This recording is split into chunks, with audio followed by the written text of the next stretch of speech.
Hello friends. तो कैसे हैं आप सब लोग। तो आज हम लोग अपने फिजिक्स क्लास 12 के चैप्टर नंबर 1 के कुछ मिसलेनियस टॉपिक्स देखेंगे जो हमारे एग्जाम पॉइंट ऑफ व्यू से इंपॉर्टेंट है। हमको दो टॉपिक पढ़ने हैं। पहला टॉपिक में हमको ये देखना है कि गॉस लॉ और कूलम्स लॉ आपस में कैसे रिलेटेड है, और दूसरे टॉपिक में हमको देखना है कि अगर मेरे पास एक शीट की चार शीट की जगह अगर मैं दो चार्ज रख की शीट आपस में रख दूं तो उनकी वजह से नेट इलेक्ट्रिक फील्ड इंटेंसिटी के ऊपर क्या असर पड़ेगा। ठीक है, तो चलिए बिना किसी देरी के स्टार्ट करते हैं अपना पहला टॉपिक जिसका नाम है Coulomb's law from Gauss theorem. तो हमको एक चीज तो पता थी कि अगर मेरे पास एक क्लोज सरफेस ले लेता था और यहां पर मैं एक चार्ज ले लेता था Q1, इस चार्ज की वजह से इलेक्ट्रिक फील्ड कहां जाएगी, बाहर की तरफ। हाँ ठीक है भैया, है ना। और इस पॉइंट पर, इस पॉइंट P पर इसका अगर मैं एरिया वेक्टर निकालूं तो वो भी क्या होगा, रेडियली आउटवर्ड होगा। ये हो गया डी के, ये हो गया इलेक्ट्रिक फील्ड। तो इस केस में यहां पर जो इनके बीच में एंगल बन रहा था, कितना बन रहा था, 0।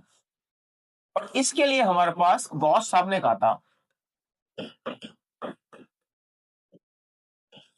जो फ्लक्स होगा वो क्या होगा, E D A cos 0 degree, है ना। और फ्लक्स नहीं नहीं नहीं नहीं, फ्लक्स कितना हो जाएगा, ई डी ए। ठीक है, इक्वेशन नंबर 1। और एक गॉस के हिसाब से फ्लक्स कितना हो जाएगा, इस चार्ज की वैल्यू, इस चार्ज की value divided by epsilon not. ये क्या होगा, इक्वेशन नंबर 2। अब हम क्या कर रहे थे, इन दोनों इक्वेशन को आपस में इक्वेट करते रहे थे, तो वहां से इलेक्ट्रिक फील्ड निकल के आ रही थी Q1 upon epsilon not into उसका एरिया, है ना। और एरिया कितना होगा मेरे पास, इसका सरफेस एरिया कितना होगा, 4 पाई r square epsilon not into 4 pi r square. हाँ, ये क्या होगा, इक्वेशन नंबर 3। लेकिन क्या होगा अगर मैं इसी पॉइंट पर एक और चार्ज Q2 रख दूं। तो यहां पर हम लोगों ने देखा था कि अगर किसी एक पॉइंट चार्ज के विसिनिटी में कोई दूसरा चार्ज आता है तो ये Q1 चार्ज क्या करेगा, इसके ऊपर फोर्स लगाने लग जाएगा। और उस फोर्स की वैल्यू कितनी थी, force on a point charge, force due to a point charge हमको कितना मिला था, क्यू, क्यू जो चार्ज वहां पर आया और उस पहले चार्ज की electric field intensity.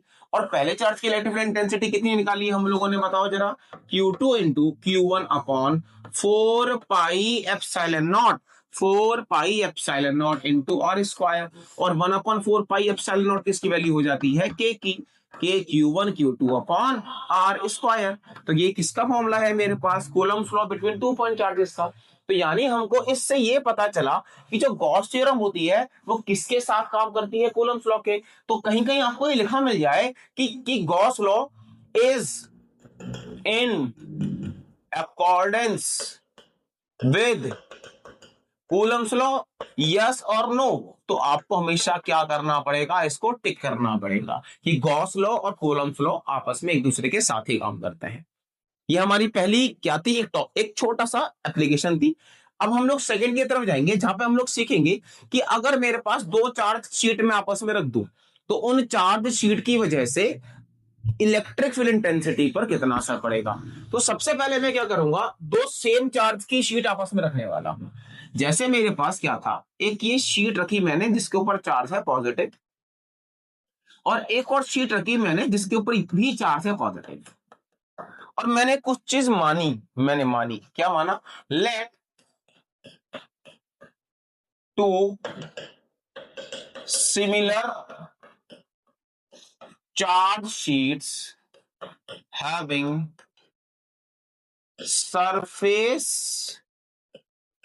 Charge density कितनी, सिग्मा। मैंने जो सरफेस चार्ज डेंसिटी कितनी मानी, सिग्मा। तो मैं क्या करूंगा, पहले इसके ना इलेक्ट्रिक फील्ड लाइंस ड्रॉ करूंगा। इस पॉजिटिव चार्ज की वजह से क्या होगी, आउटवर्ड होगी।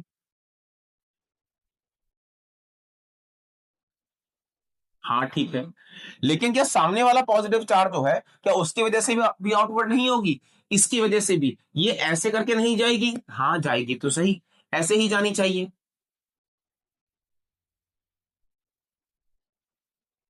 हाँ, इस पे चार्ज डेंसिटी सिग्मा है, इस पे भी चार्ज डेंसिटी सिग्मा है ना। और दोनों पे मैंने क्या माना है, सेम चार्ज माना है। ठीक है ना।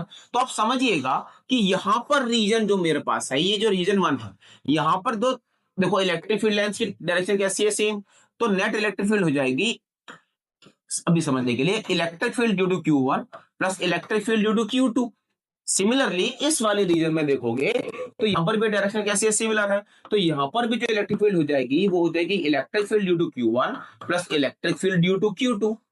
लेकिन बीच में देखो क्या हो रहा है, एक इधर जा रहा है, एक इधर, फिर इधर, फिर इधर, यानी कि यहाँ पर जो डायरेक्शन है वो कैसी है, ऑपोजिट है। तो इस केस में जो इलेक्ट्रिक फील्ड हो जाएगी वो हो जाएगी Q1 माइनस Q2, और ये कैंसिल आउट हो जाएंगे। तो इस केस में इस रीजन में इलेक्ट्रिक फील्ड कितनी हो जाएगी, 0। तो हमसे पूछ रहा है कि इस सिस्टम की वजह से नेट इलेक्ट्रिक फील्ड कितनी होगी। हमने कहा electric field in region 1 plus electric field in region 2 plus electric field in region 3, but region 2 में कितनी है, 0। रीजन 1 में कितनी है, Q1 प्लस Q2। अब इसकी वैल्यू कहां से पता चलेगी, हम लोगों ने गॉस लॉ की एक एप्लीकेशन पढ़ी थी जहां पर हम लोगों ने पॉजिटिव चार्ज शीट की वजह से इलेक्ट्रिक फील्ड इंटेंसिटी निकाली थी। और अगर मैं उसका इस्तेमाल करूं, है ना, मैं लिखता हूं यहां पर एक छोटी सी बात आपके लिए, electric field intensity due to a charge sheet, due to a charge sheet कितनी निकल के आई थी, याद करो, Q upon epsilon not into area. हाँ याद आया। और हमको एक और पता है कि जो सरफेस चार्ज डेंसिटी होती है, सरफेस चार्ज डेंसिटी होती है सिग्मा, उसका फॉर्मूला होता है चार्ज अपॉन एरिया। ठीक है भैया। तो इस Q अपॉन ए की जगह मैं क्या लिख सकता हूं, क्या लिख सकता हूं, बोलो, सिग्मा ले सकता हूं। सॉरी यहाँ पे 2 भी था, ध्यान रखिएगा। तो E कितना हो जाएगा, sigma upon twice of epsilon not, है ना।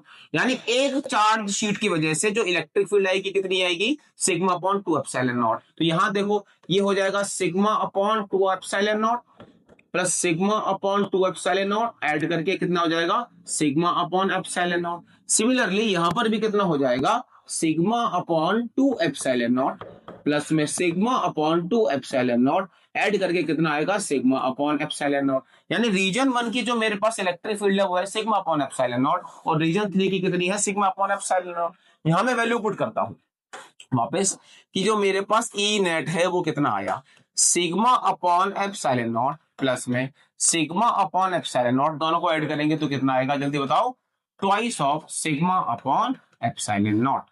तो electric field intensity due to two positive charge sheets या नेगेटिव चार्ज शीट मेरे पास कितनी निकल के आती है, 2 सिग्मा अपॉन एप्सिलॉन नॉट। ठीक, इसको एक स्क्रीनशॉट लीजिए, फिर हम लोग अगली देखते हैं।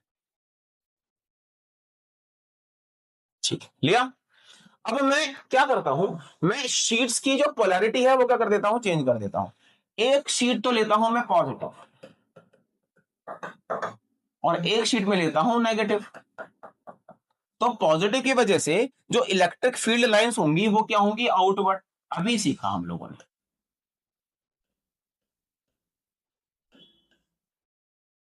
अब लेकिन यहां पर दूसरा चार्ज कैसा है, नेगेटिव। तो नेगेटिव की वजह से कैसी होंगी, मेरे पास इनवर्ड होने वाली है।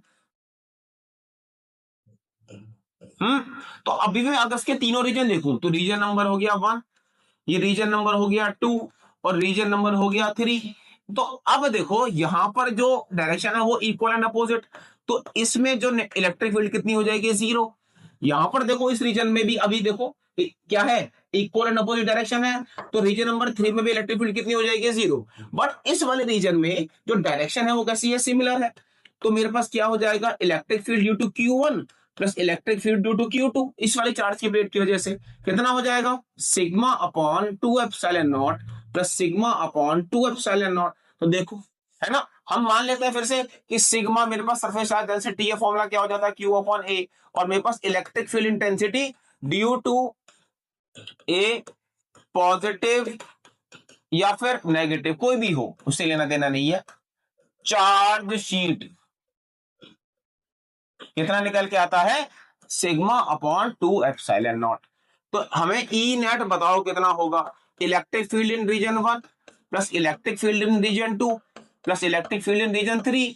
बट ये तो अभी चेक करा मैंने, कितना था, 0 था। इस वाले रीजन में भी 0 थी, इस वाले रीजन में भी 0 थी, और हमें किसके लिए मिलेगी, रीजन 2 के लिए, which is sigma upon 2 epsilon naught plus sigma upon 2 epsilon naught, add करेंगे तो आएगा 2 सिग्मा अपॉन 2 एप्सिलॉन नॉट। 2 से 2 कैंसिल आउट हो गया, तो यहां पर मेरे पास जो इलेक्ट्रिक फील्ड इंटेंसिटी निकल के आती है वो सिर्फ कितनी निकल के आती है, सिग्मा अपॉन एप्सिलॉन नॉट। ठीक है, तो ये मेरे पास कुछ मिसलेनियस टॉपिक थे जो हमारे एग्जाम के पर्सपेक्टिव से थोड़े से इंपॉर्टेंट थे, तो ये भी हम लोगों ने कवर कर लिए। अब हमारा पूरा चैप्टर टॉपिक बाय टॉपिक करके हमने कॉन्सेप्ट और सारे डेरिवेशन कवर कर चुके हैं। अब मैं आपके लिए एक लॉन्ग वीडियो बनाऊंगा जिसमें मैं इस चैप्टर से रिलेटेड जितने भी प्रीवियस ईयर के क्वेश्चंस हैं या फिर वो क्वेश्चंस जो आपके एग्जाम के पॉइंट ऑफ व्यू से इंपॉर्टेंट हो सकते हैं, हम वो कवर करेंगे। तब तक के लिए देखते रहिए, सीखते रहिए। Thank you.